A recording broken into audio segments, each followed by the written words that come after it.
Not knowing just one of these 6 key elements could lead to massive troubles, costing thousands of dollars in time and heartache. This important piece of paper can save you from disaster. It's the plan of survey.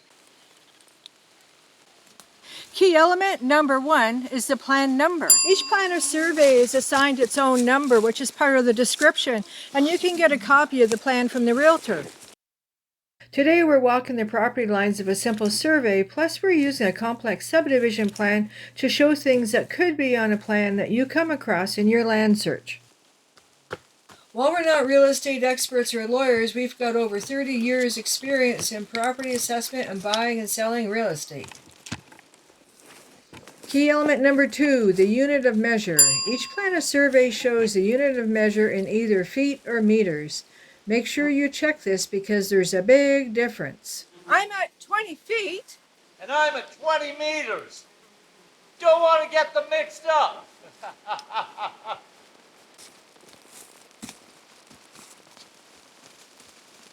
I can save you some money right now with this next tip. Don't jump around in the car going from property to property. Choose a select piece of property and get a copy of the plan of survey from the realtor or vendor. Learn how to read that plan of survey so then you'll get an idea if the property seems right for you.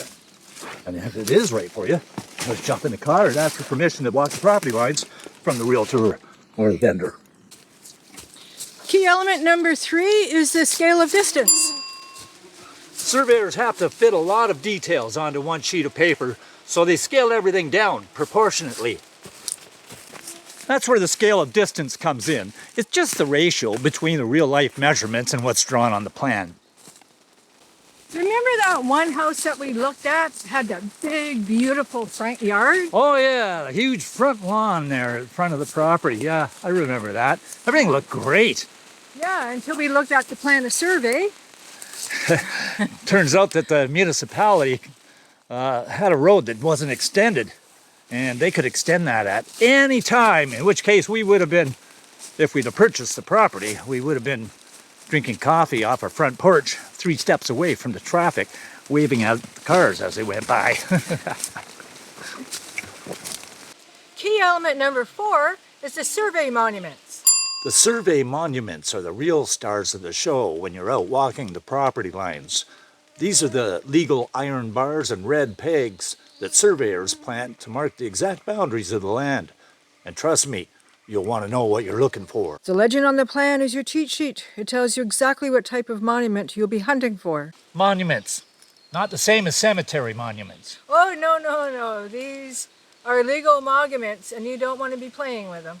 Actually, Maureen, right beside this peg here, there's an iron bar in the ground.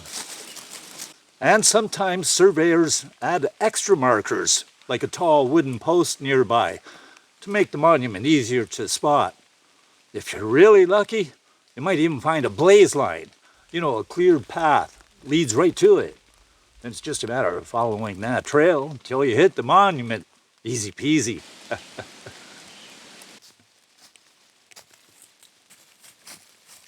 Another bar. As we go from one monument to another, we check the plan and reset the compass. If there's a blazed line, that's great, but that's not always the case. So you have to be extra careful in thick bush. If you're off even a few degrees, you could miss the marker.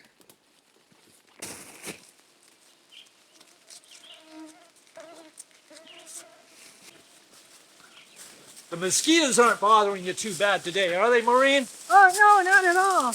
Well, actually, they're terrible today. They're just driving me crazy. I wouldn't want you moving back to the big city. Oh, you don't have to worry about that, honey. The key element number 5 is the compass rose.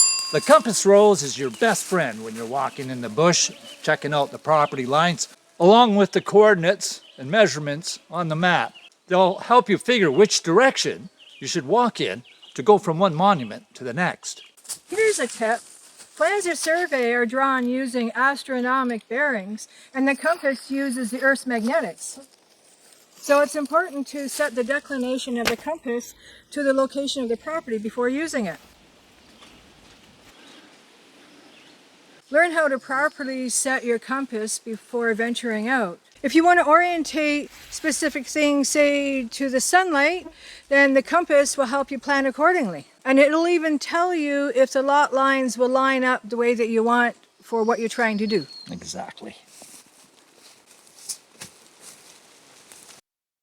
You could use your phone and punch in the coordinates on the map, but if you're looking for a remote, unorganized land, you may find that your phone is useless if you get into a valley or a shadow and you lose signal.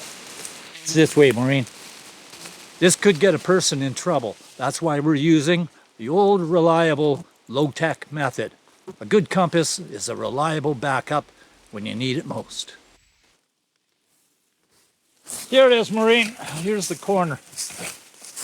And the iron bar.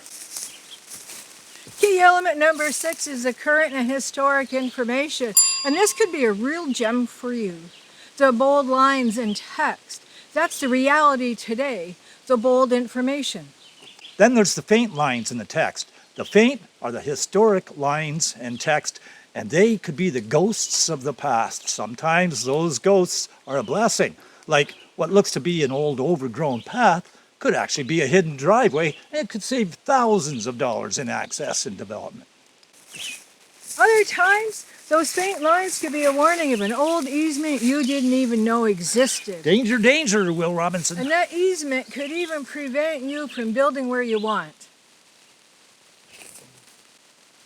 I gotta admit, when I first looked at the plans of survey, especially a complicated one, and it was pretty overwhelming. So much information to look at.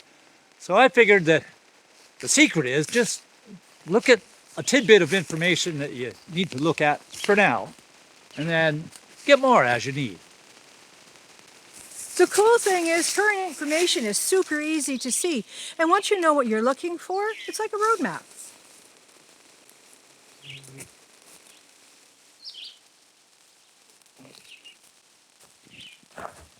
It seems like we've hiked further than the plan shows, but we're at the third corner monument marker now. We're on the home stretch. Luckily for us, we have a blazed line to follow. Here's a bonus point for you. No one talks about this. It's the 1 foot reserve. We feel that we need to talk to you about why it's necessary to look at all the small pieces of a plan, no matter how insignificant they seem. You see, a few years ago, they asked us to look at a plan of survey for them for a lot that they were so excited to build their home on. Yeah, the lot was beautiful, other than about 3/4 of the frontage along the road had a big rock cut. And at the very end of the lot, there was a nice flat spot, looked perfect for a driveway and access. All was good until we looked at the plan of survey.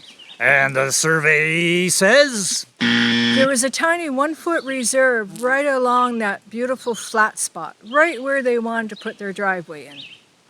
And the cost of blasting would have been prohibitive, so they did not purchase that property. And thanks to the plan of survey, disaster averted.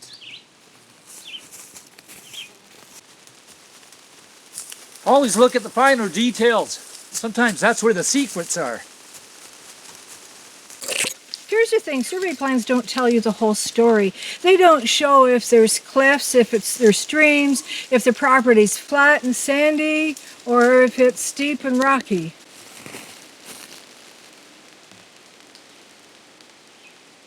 It's one thing on paper, but you really won't know until you've got boots on the ground.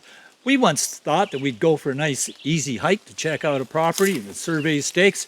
Turned out to be way more of an epic adventure than what we'd bargained for. Well, it's a good idea to walk property lines. We recommend that you bring along a realtor or the vendor. Yeah, remote areas are notoriously easy to get lost in.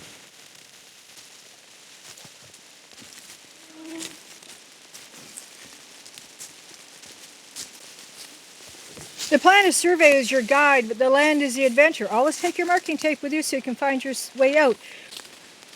Having walked the boundary of the property and discovering all the monuments along the way and knowing what to look for is really rewarding. It's a feeling of accomplishment finding the final marker. And there's our final peg. Back out at the road again. Hit that subscribe button if you think this video saved you from a property headache. If you're hungry for more tips on searching for land in unorganized areas in Ontario, check out our playlist, Buying Land and Finding Your Dream Property. That's all for this one. I'm Glenn. I'm Maureen. We'll see you next time. Over and out. Take care.